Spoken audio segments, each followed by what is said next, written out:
Bonsoir Père Kinsey. Bonsoir Père Vincent.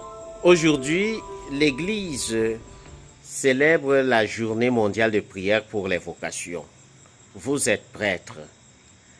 Dites-nous un mot sur la vocation du prêtre dans l'Église aujourd'hui. Quatrième dimanche de Pâques, journée mondiale de vocation. Pour lier cela à la vocation du prêtre, je pense qu'il faut seulement revenir à la déclaration de Jésus lui-même. Je suis le bon pasteur.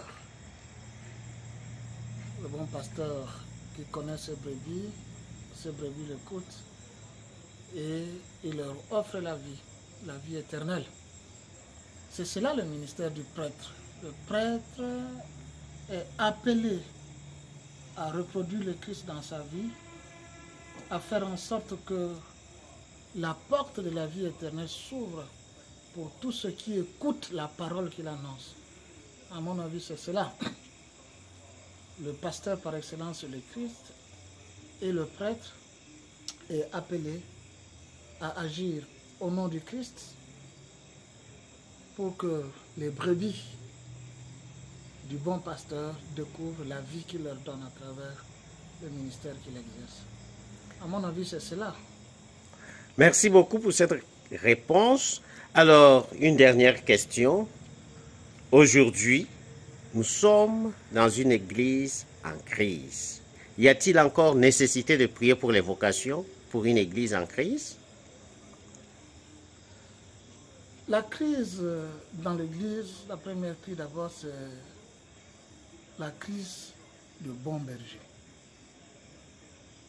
Le Seigneur lui-même l'avait dit, priez le maître de la moisson d'envoyer des ouvriers à sa moisson.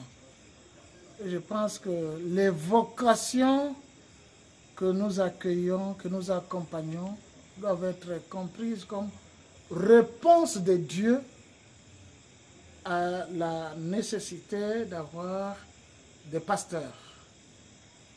Et donc la nécessité, c'est à ce niveau-là. Nous avons besoin de pasteurs en nombre, mais aussi en qualité pour répondre aux besoins de salut des hommes à travers le monde. On ne peut pas ne pas insister sur les appels, sur l'appel aujourd'hui, sur la vocation aujourd'hui.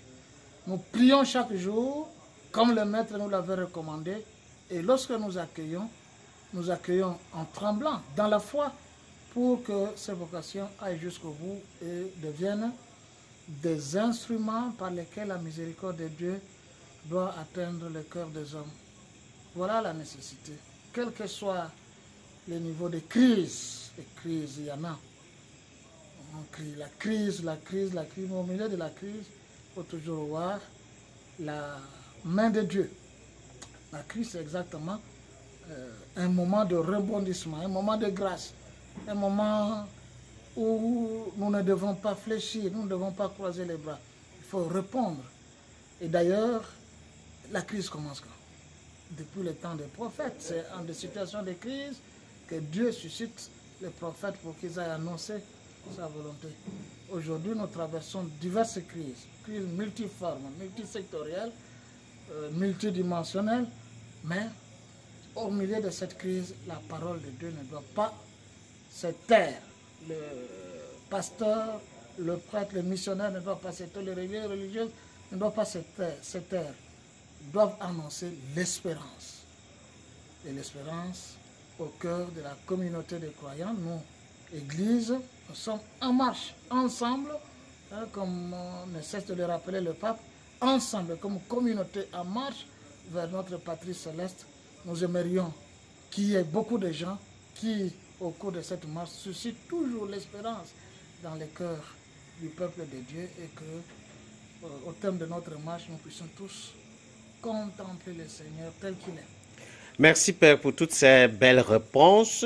Et nous savons qu'à côté de la vocation du prêtre, il y a d'autres vocations, comme la vocation au mariage. Alors, un dernier mot.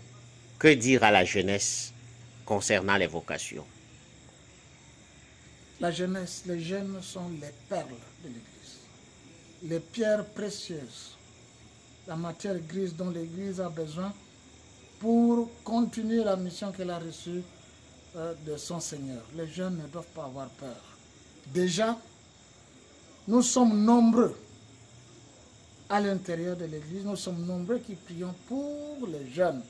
Quand ils viennent, ils doivent venir avec espoir qu'ils rencontrent des personnes, des aînés, appelés à les accompagner. Il n'y a pas à craindre, à mon avis.